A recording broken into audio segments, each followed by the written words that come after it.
welcome back to What's the Truth podcast. Thank you for being with us today. Today we are honored to be with a very special guest, Honorable Joshua Kimilu. Habari. Mzuri sana. Karibu sana. Thank you for making the time. Can you tell us a bit about yourself, even as we continue? Okay, my name is Joshua Kimilu, Member of Parliament, Kaiti constituency in Makueni. I'm serving my second term. Apart from being a Member of Parliament, I'm also a business person. I'm a Safaricom dealer. Yeah. And I also run a media. I have a radio station, Akamba FM. And also, I have a family. I have a wife and 4 kids. And if I can also give more details that my firstborn is called Grolia, secondborn Jacob, Caleb, and also Frida. My wife is called Josephine. So I'm happy. I'm a father. And I'm proud of my family. Yeah. Today we'd want to dive a bit into who's the man. And just starting off with, you've studied things to do with community development, all the way from bachelor's to master's. This must have given you a certain inclination into what you would like to do, filled you with some information. And so ideally, how has this affected you to the kind of man you are today, your leadership style, what you actually go for? What I can say is that before I became a community developer, I started with in the medic field because I'm a nurse. I started with a nurse. I used to work in Nairobi Hospital. Yeah. I worked in Nairobi Hospital, but something was boiling in my heart. I didn't know what. Later, I realized that I need to go back and also do community development and leadership also.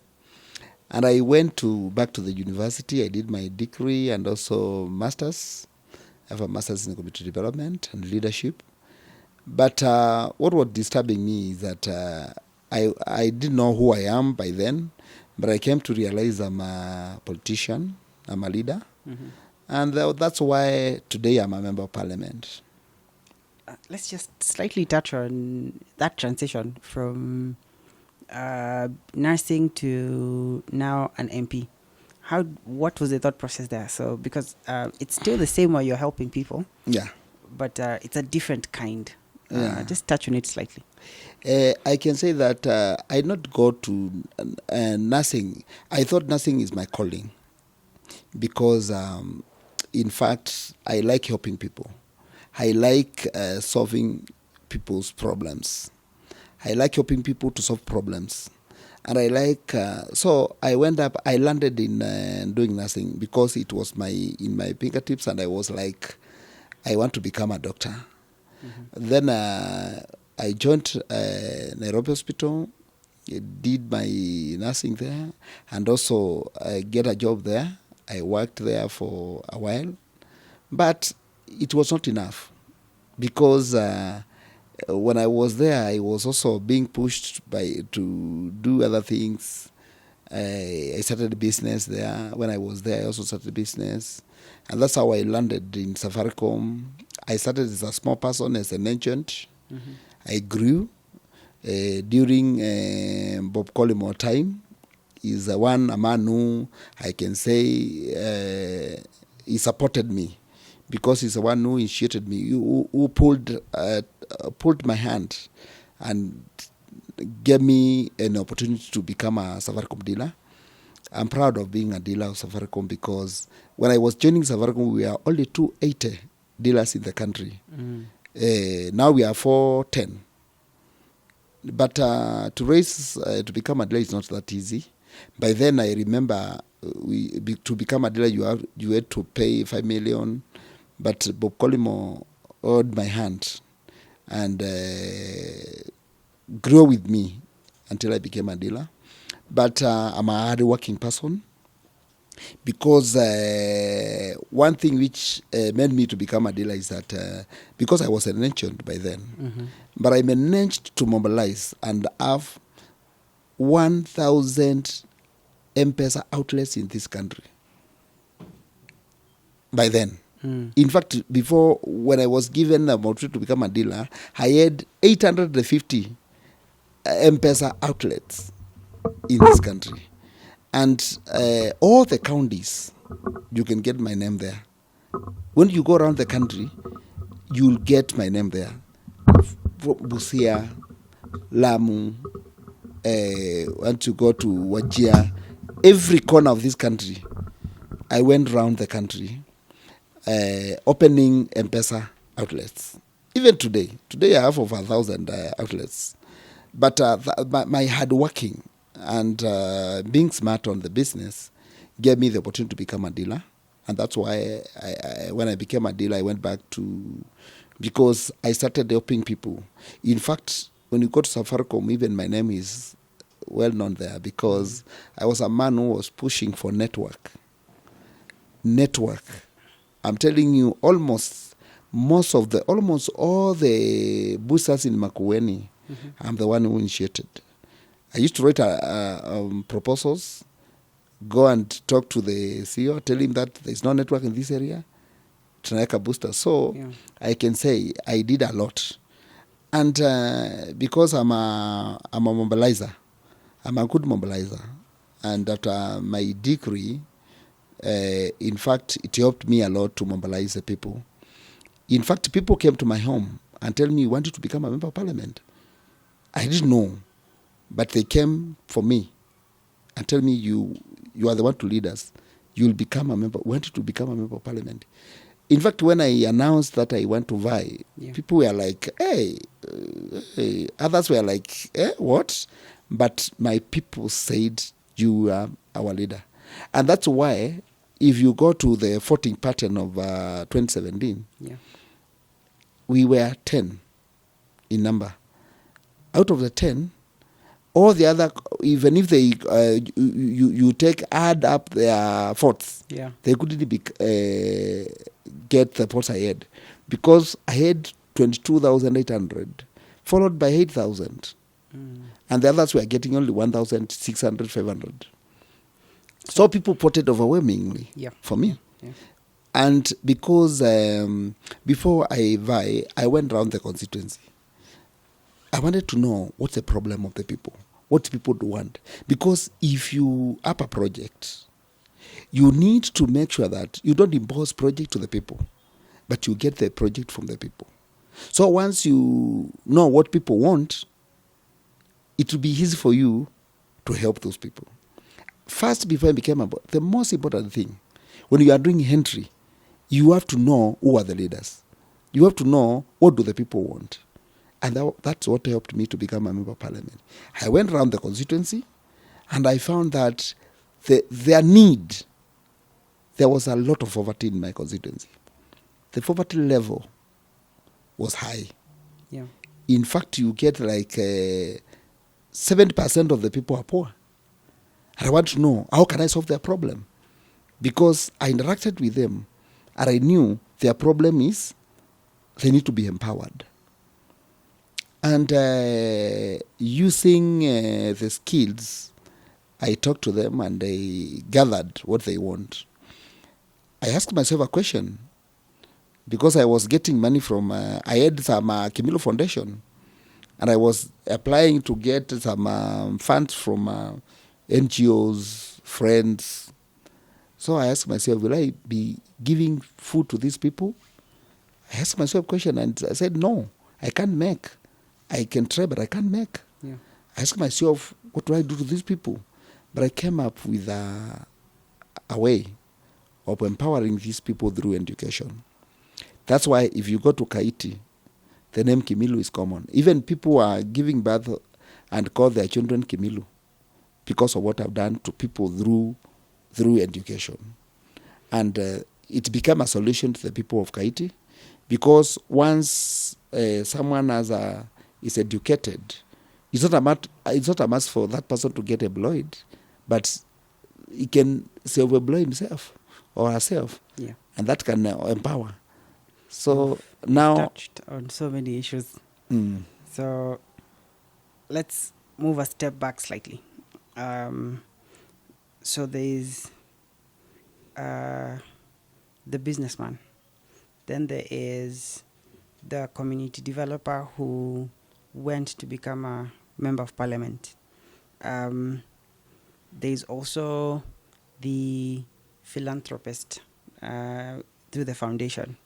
So I'd like to attack these issues separately. So let's start with the business as it came first. So you've spoken on, you noticed some business gaps, especially through Safaricom, and you wanted to expand.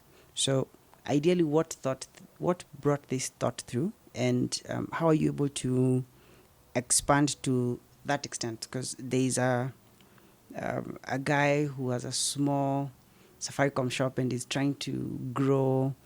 What do you need to do?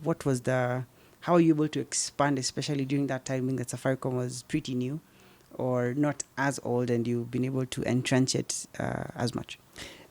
Amos, if I can take you a little bit behind, Yeah. back a bit, is that, and I try to talk to the young people, Mm-hmm. because I did not start becoming a Safaricom agent. I did not start there Yeah. in terms of business. Yeah. One of the young people is that they want to become rich, but they want to start at the top instead of starting at the bottom down there. Yeah. I not start being a Safaricom agent, but I started by my first business. I was selling milk, ile ya Kibuyu, Mm-hmm. Kawangware. I extended my business and I went to Kibera and started selling charcoal. And the charcoal I was selling, I was getting like 2 sacks from a lorry. Mm-hmm. I sell 2 sacks. I grew. So, selling milk Yeah. together with charcoal. That was my main business. And I grew from there. When I moved from Kawangware, I moved to Kibera because I saw an opportunity. And when I went to Kibera, I found that Kibera there is no enough electricity. Mm-hmm. The electricity pattern is somehow. So I saw an opportunity because that is a year around 2004 when there was not when the phones. Yeah. It was a booming business of phones. Then when I went to Kibera, apart from selling the charcoal and the milk, I saw another opportunity of mobile charging. Because electricity was a problem. So, and everybody has a phone. It was like that's the time when phones were to everyone. So, I joined selling charcoal, milk, and also mobile charging. And through the mobile charging, per day I was charging 200 phones, minimum. But I was charging with only 20 bob. Mm-hmm. So, if you take 200 phones per day, that is 2,000. Yeah. By then, that was a lot of money. Because you multiply 2,000 from Monday to Sunday times a month. You see that's quite a amount of, and that is for mobile. Yeah. Remember, there's a profit for charcoal, Yeah. and there was a profit for the milk. I started going to Ukambani Mwingi to buy charcoal with a truck. And that's how I grew in business. So I became I grew from there. You know, I was making around almost 200,000. In fact, I can assure you, this Kibera, a slum, Mm-hmm. in fact, my profit per month grew up to 200,000. And making a profit of 200,000 is not a joke. True. And I advise young people and tell them that you can build your own kingdom. You can build your own life. I don't know how to put it, but you can grow. You can use your mind and grow. Yeah. Because people, they think that you can start with an office job or you can start with a business which will give you millions of money. No. The milk, when I started at Kawangware, it was giving me a profit of like 10K or 15,000 per month. I was paying a house, which I was paying 1,500, and also for food. But I grew from that milk. I started charcoal. I grew from the charcoal. I went to mobile charging. Mobile charging, milk, and also the nini. If you could have found me that time, you could believe. You would believe whether I'm the one today. If you can get photos for that, and I will look for some photos for that time, because you could get me looking like whatever, because utanipata kwa chako hapo ndani nikiuza makaa. Then from that I grew and I started making, because charging is giving me around 65,000. The Chaco, I started getting a rolly, a truck, selling wholesale. Ikaanza kunipatia like 100,000. The milk and also the knee, because my shop was very busy by then. It was very busy. Then that's why I met a friend. On the process, M-Pesa was now starting coming up. Yeah. Then I went to looking for an M-Pesa line. And I met Anthony, son of Kimemia, who was a dealer by then. Yeah. He gave me a single line for M-Pesa.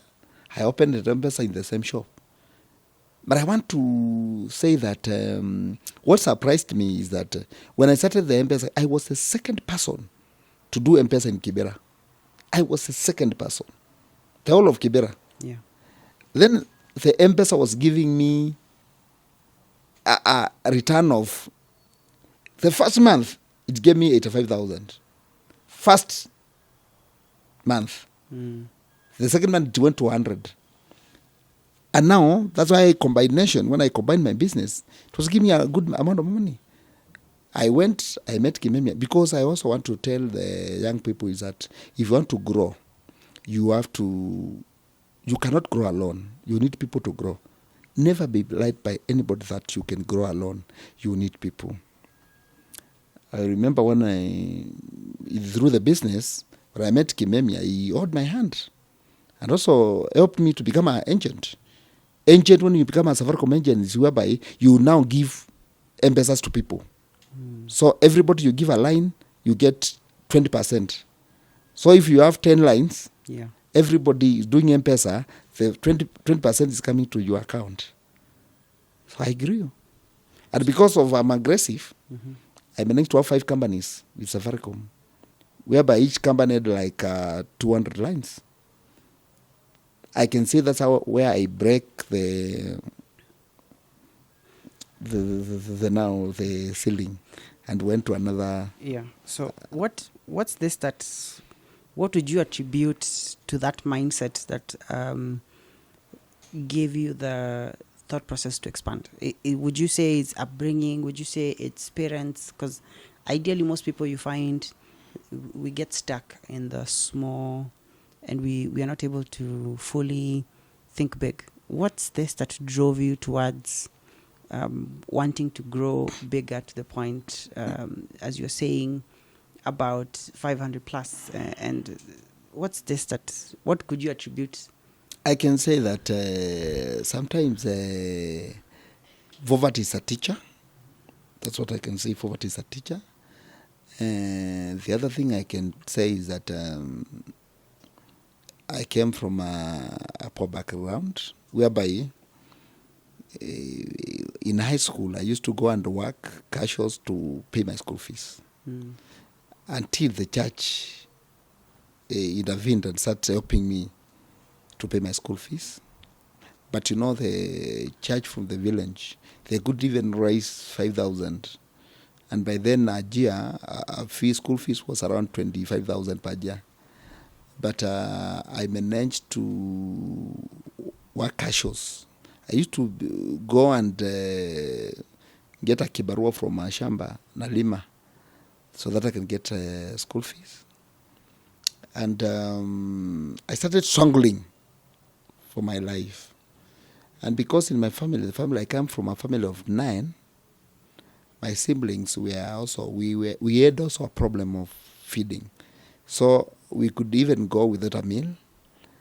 and I grew hardship in me, and I started struggling when I was young. I remember when I was in class 6, I could go after school in the evening. I could go and do small jobs like fetching firewood for a family to get some 20 bob something. So I started far. When I was in high school, I came up when I was in Form 3, things became tough. And I decided to start selling avocados. So because the school I was schooling, in Thomiandu Boys, it's in hills where there's a lot of avocados. So I linked with the village, some boys from the village. We had a link. So they would come to the gate, to the fence. They bring a sack of avocados. So I put the avocados in my box. And for the boys, they like avocados, so with the toast. Yeah. So I could sell for them. I became like a businessman when I was in Form 3. So I had a passion of business, and also the hardship I had with me because of the challenge of life made me to become a serious business person. What came first? Now moving to the other elements of your person, is it the foundation or becoming a member of parliament? Okay, I want to say, politics is a calling. And now, if you talk to my mother, she can tell you that she can give you a good story about me. Yeah. Because even she tells us that when I was very young, even when I was in around 7 years, 6 years, I was a good mobilizer. And it's true, because when I was even in primary school, if I decided to go to play football, I had to pull the other pupils to go to the field. If I say something, you'll see many people following what I'm saying. And I became a prefect. I remember I became a head boy when I was in class 6. Class 6. Yeah. There's 7 and the 8, and I was a prefect. So it started from my childhood. When I was in high school, I became a chairman of debate club. I was good in debating, and I remember, sometimes some things are like, I can tell you some things they look like a story, but there was a guy, we were friends. I had a very good friend of mine when I was in high school called Mooki. I used to tell him I'll become a president. When I become a president, I'll appoint you a minister. Because I had a mentor, the late Bonaya Godana, he was a minister by then, who perished through aircraft crash, was my mentor. So I was admiring how he talks, how he... so I used to tell him, I'll become a member of parliament. Not a member of parliament, a president of this country. And I'll appoint you a minister. So the other day he called me, last parliament, he called me, hey, Mwashima, you remember what we said? You told me you'll become a president. So now you need to nominate me. And I'm telling you, the next parliament, I'll make sure that I nominate him as a MCR. Because he's now a teacher. And when we are young, there's something we are saying. So I'll nominate him. So you've decided to be a member of parliament. You've gone out, and in the most unlikely on a probability standpoint, because if so many people might even dream about being a member of parliament, but to actually become one is quite difficult. So you've managed what you would say a very, very difficult task. You've become a member of parliament. So you've even gone as far as to be elected now. This is your second term. For the rest of us who are watching and might not know Kaiti very well, kindly tell us, what's Kaiti? What's its strengths? What's its weaknesses? Kaiti constituency is located in Makueni, and Makueni is in Lower Eastern. From Nairobi, on your way to Makueni or to my constituency, is around 110 kilometers from Nairobi. And Kaiti constituency is a place whereby it's a good place, and people major in agriculture, although we don't get enough rains. And the constituency is the climate is we have a good climate in Kaiti constituency, and also it's located in Makueni County, and is as I can when I talk about Kaiti, I can say Kaiti is a place with good people. It has a population of 130,000 people, and it's majorly Christians, and people are good there. So you've gone as far as to say that you've done a lot of research even before you became a member of parliament. You've walked around Kaiti. By now, even in your second term, you've pretty much been to every corner and crevice of Kaiti. Public participation as well. You've talked to a lot of people. You've engaged a lot of people. You've engaged thought processes, even on a budgetary standpoint. What have you found are some of the most important things that would push Kaiti forward? What's this thematic areas that you feel if these are done, we would open up this kind of development and this kind of prosperity in Kaiti? For one, Kaiti is in a hilly place because we have Kilungu Hills, and it's situated in a hilly place. And what I found Kaiti, the change I want to bring in Kaiti is that I want to make the roads look good, because in a hilly place, and you get that during rain season, in fact, some of the roads are not passable. But we are working, we are pushing. There's a road which I'm pushing to be tarmacked. It's halfway, and I'm working on it to make the roads look better. The other thing is that there's a lot of darkness in the constituency, and I'm trying to light the constituency through Kenya Power. In fact, I've done 60% of the constituency now is lighting, and I'm working on a formula to make sure that if they get electricity like now, because I've been trying to talk to the youth and the people, even women. I told them, because I wanted to be in a position to pay school fees, we need to do something. I'm encouraging them, being a businessman and being someone who has started from zero up to where I am today, is that I tell them now, open a saloon in your home. People will come and you get a coin. Do kinyosi. Do something because you have electricity. So those are some of the things I'm encouraging the people to make sure that, because they have a resource. In fact, they need to think. And if these people, if you try to put the people in a situation where they know that they can work with their hands and earn living, that also you awake them. So those are some of the areas I'm working with them. And when I come with the people, I engage some people to come and educate them about how they can earn living. And I think we are trying to change the minds of the people. So you've spoken of Kaiti is a bit dry. You don't receive a lot of rainfall, but still there's a huge inclination for agriculture. Probably it would be culturally, or it's what people have known and what they've been doing. But at the same time, you said you're really majoring on education. Can you speak a little bit on this? Why education? The reason why I'm saying why I'm majoring in the education is that because, as I tell you, that we don't get enough friends. As much as we are trying to do, because like last year, early this year, 2025, January, there are some friends from America who came to my constituency.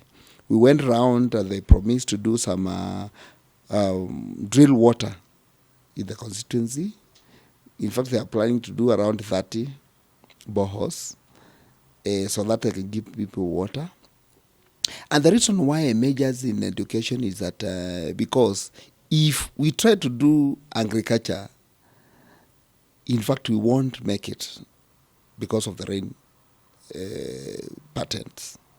But if you educate the people, they know how to use the knowledge, skills to make money. Because like now,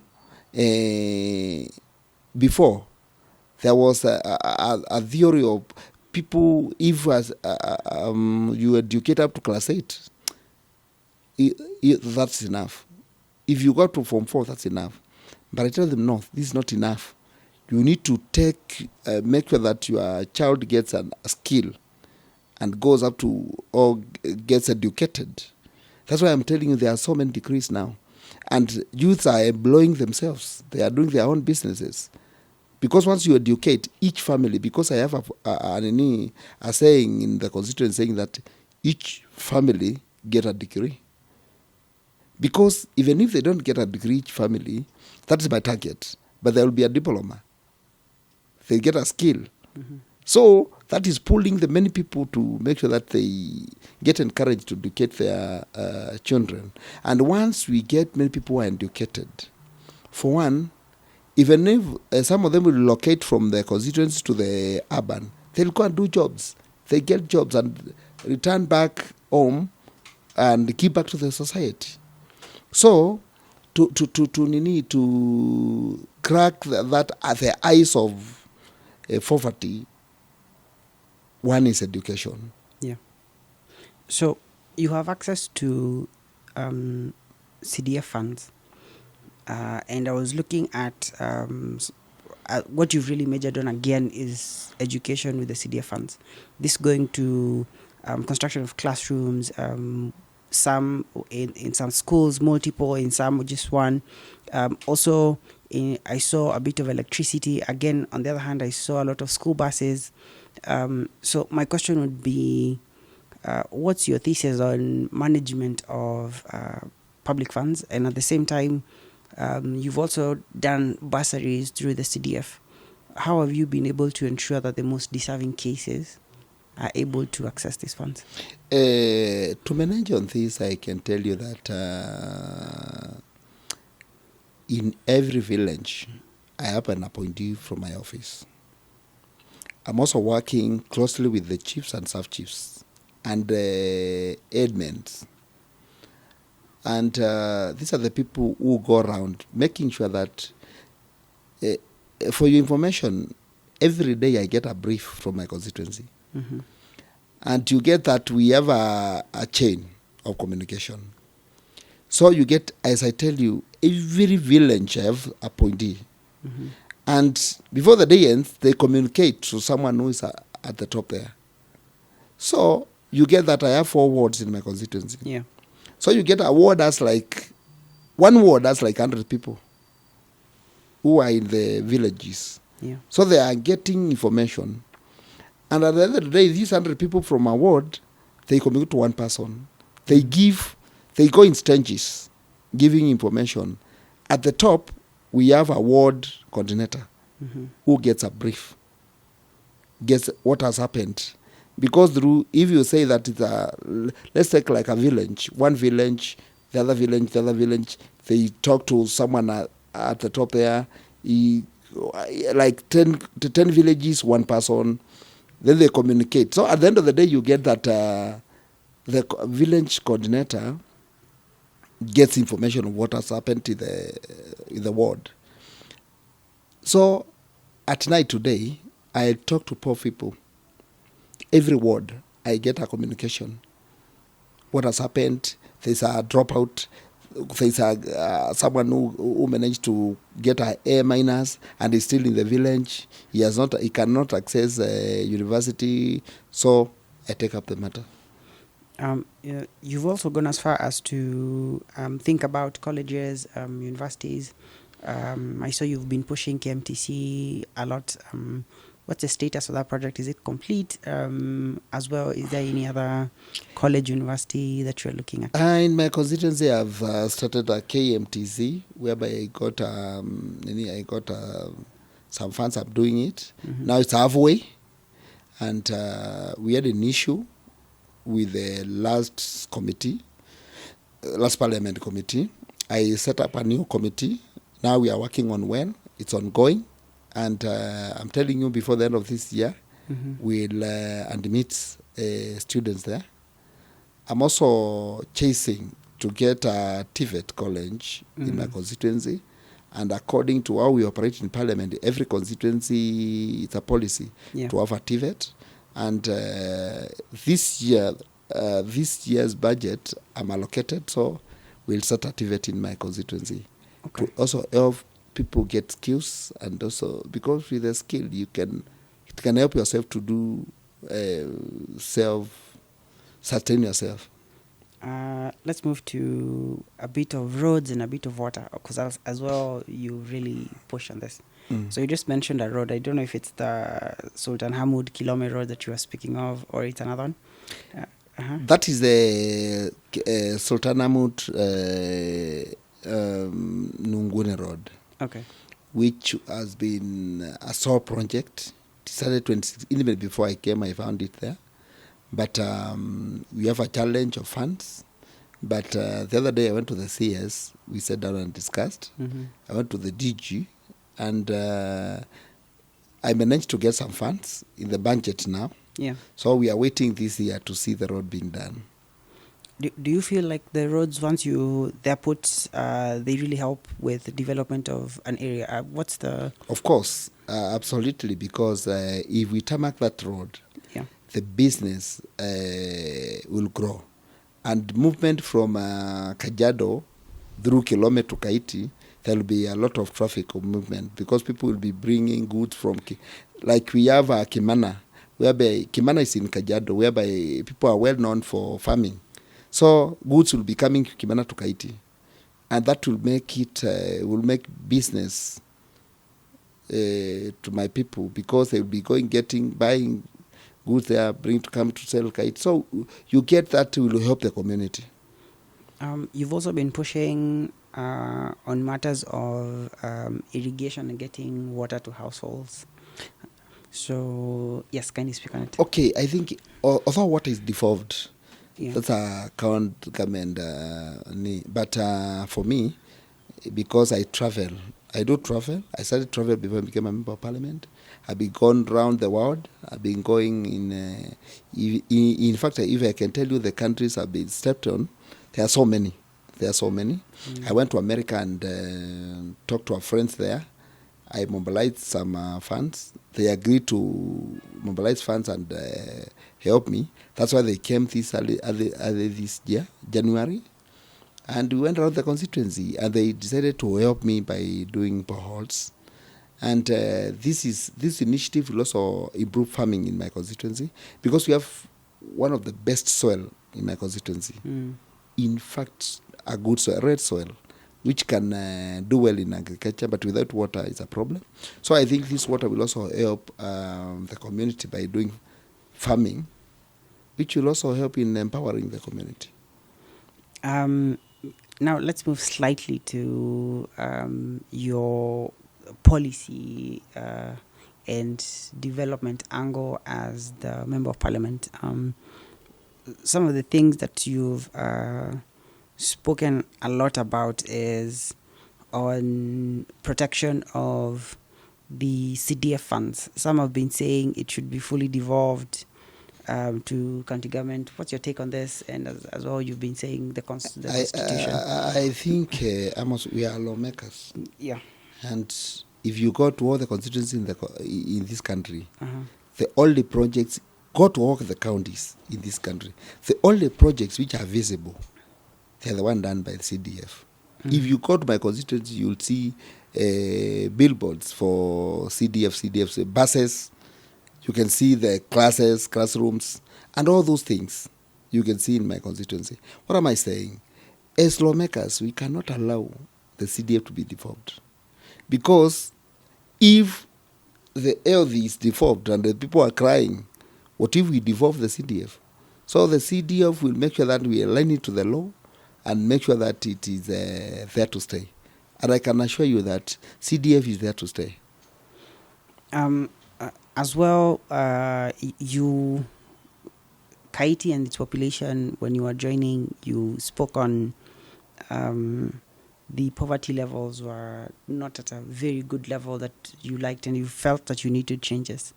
And one of the major issues was financial inclusion, and you'd gone as far as to you are really supportive of financial inclusion through digital banking and access to credit through digital formats. So we are seeing there is proper avenues that you can get this credit, but at the same time, we're seeing guys who are providing predatory sort of credit. There are these apps that are giving people really bad lending rates. How are you being able to think on this? Are there any protective measures that? I think we need to have a control. Yeah. Because, in fact, in my constituency, I remember there's a lady who came to my house claiming that she want to commit suicide because of those herbs. She has taken some money from the herbs up to around 3 herbs, and it was amounting around 90,000. They were threatening that lady. In fact, the calls they were calling that lady was scaring. And they were calling at almost every 5 minutes or 10 minutes. They are calling, disturbing and talking bad about and telling the lady bad things. So I think CBK has to have a control of these financial institutions. And I think there was a member of parliament who brought a statement in the parliament. We discussed about it.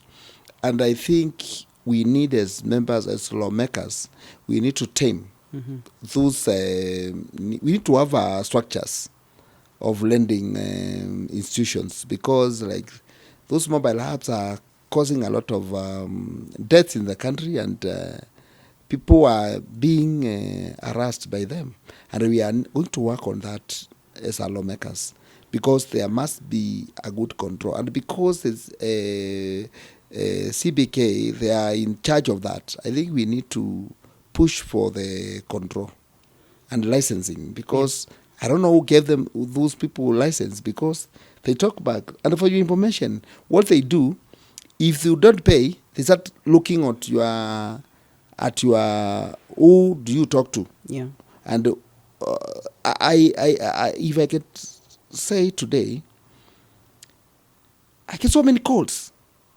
They call me, hey, Mheshimiwa, so and so borrowed 5,000 from us, and you are they say that you are the one to pay. Yeah. And when I tell them, no, who?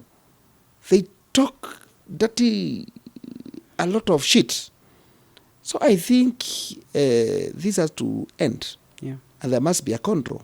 Yeah. To avoid a lot of misuse and bad language to the people. There's a bill that's currently in Parliament that you've been really, you've gone as far as even sponsoring it. It's on social work, protection, and also social work as a whole also being accepted in the Parliament, in the Constitution.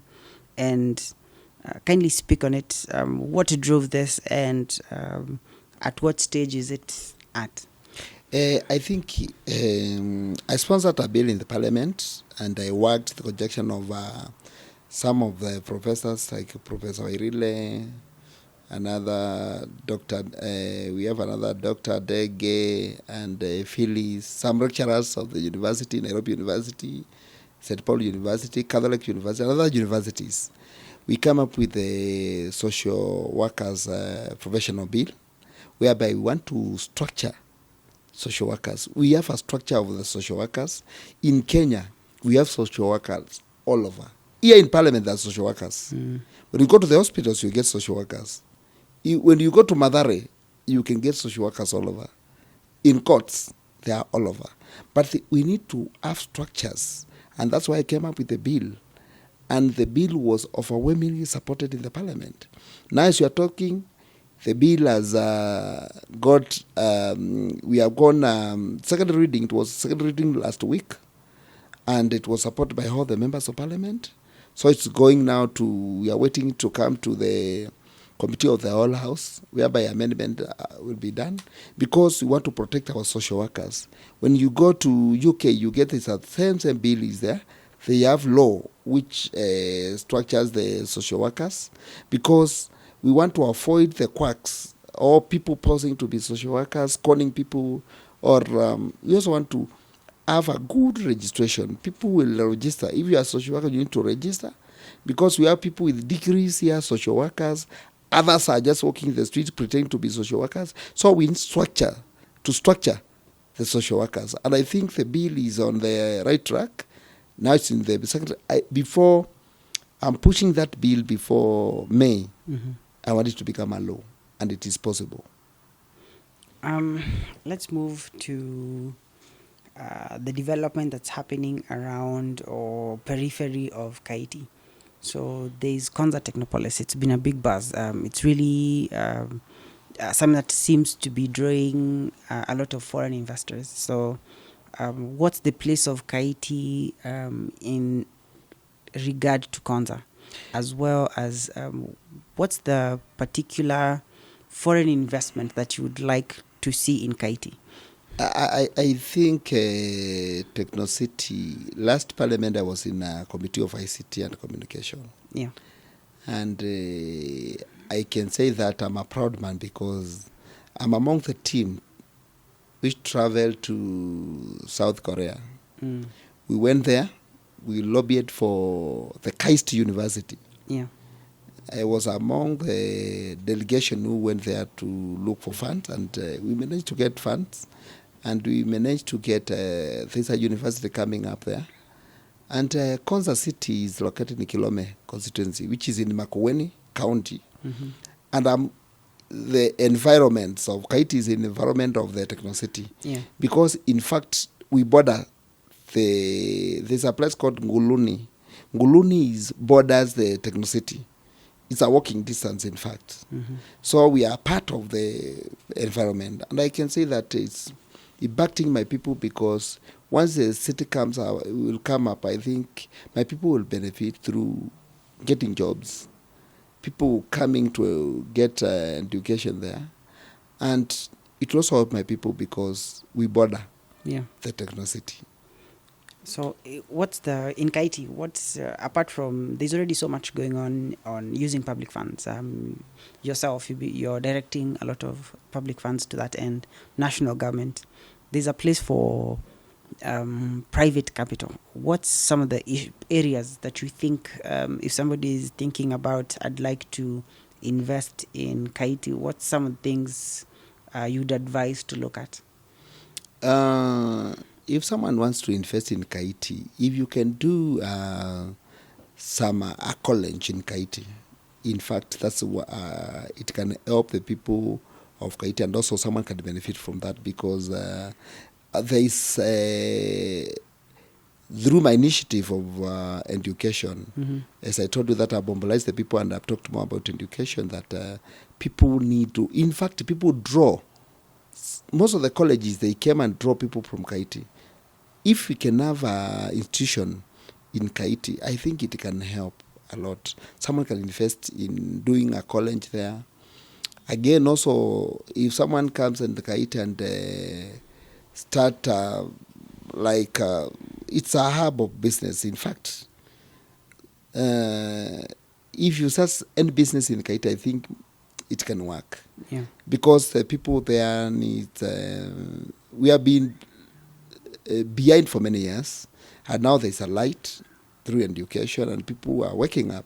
And due to the connection of the roads we are doing there, doing the roads and the electricity, now people are waking up.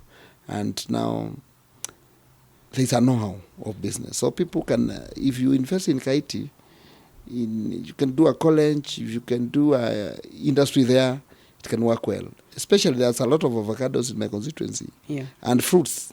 So if someone can start processing fruits there, can make a lot of money. Is there a place for private investment in electrification, the 40% that's left in your county? Yeah. We have a lot of landmass. You can do even electricity there. It is possible. And someone can make money. Let's slightly just move to the skills area that we're talking about in vocational training. You've aligned with training youths in boda business. How do you ensure that it's not only just a short-term revenue earning possibility? How do you educate, or how do you enable these boda guys to be able to have a lasting impact?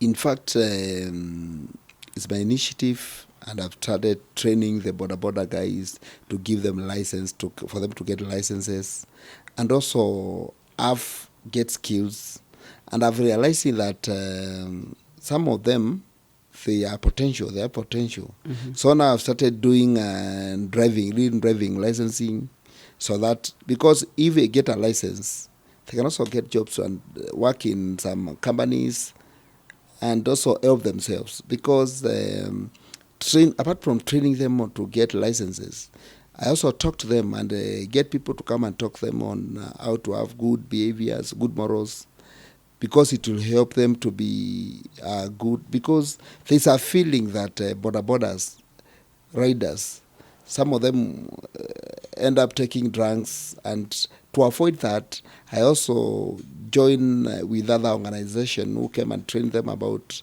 how to manage their finances, and how to manage their families, and that has helped my people a lot. So just as you mentioned, the border training is part of your foundation's work. So moving to your foundation, you've majored also on something that we don't see a lot in foundation work, is you've planted a lot of trees. About 2 million plus from the most recent information I was able to get. What's the thought process about this? This one is to conserve environment. And the one thing, as I told you, that in my constituency, that is that we get the rain pattern is not good. Yeah. But I am encouraging people to plant trees, because, in fact, as I told you, that in my constituency, that is a hilly place, and there are some part of my constituency whereby you cannot grow crops like maize, but they grow trees. In fact, they make their living through trees, because you can get pine in that area, like Kilungu. You get pine tree, and also cypress. So they do trees for their earning. So that's why I also majoring on planting of trees. And when we do trees in a constituency, that in an area, that we are also trying to make the environment look green, and also help in rain, whatever patterns. Also, again, through the foundation, you've done a lot of work in digging wells. Any other initiative that has been pushed by the foundation that's not in the public domain? I think almost what I'm doing is in public domain through because do education, environment, and also through water, whatever. So I think what else is that through the foundation, I'm also helping some students to get scholarship. Yeah. Like last year, I helped 20 students to get scholarship to America, university in Dallas University. And in fact, it's empowerment we are doing to the youths. So I think we are doing a lot with the foundation, and I want to assure you, in 5 years to come, it will be a lot of there will be a lot of empowerment in the foundation. So as we come to a close, I feel compelled to ask you. So now you've been a member of parliament. What's next for Kaiti, even as you finish your term? What's next for Honorable Joshua Kimilu as a man? Because you've gone as far as to say you wanted to become the president. So I think the journey is still. I'm still on the journey. I became a member of parliament at 34. Yeah. And I think I need to serve the people of Kaiti. 2027, I also vie for the same seat. Okay. And from there, I want to grow, because I'm going up to the president, as I told you. So there are some stairs. Yeah. So when we meet 2027, after 2027, I'll tell you my next step. Asante sana for being with us. Mine would only, just as a closing, where would people be able to connect with you, to be able to learn more about your initiatives? Yeah. I'm a valuable person, and I have a Facebook page. I also have emails. Yeah. I also have Twitter. I also have in TikTok. So you can get me anywhere. And if you go to YouTube and look for Joshua Kimilu, you'll get me there. Asante sana. Thank you for giving us this time. Thank you for being with us. That's What's the Truth podcast. See you next time. Thank you.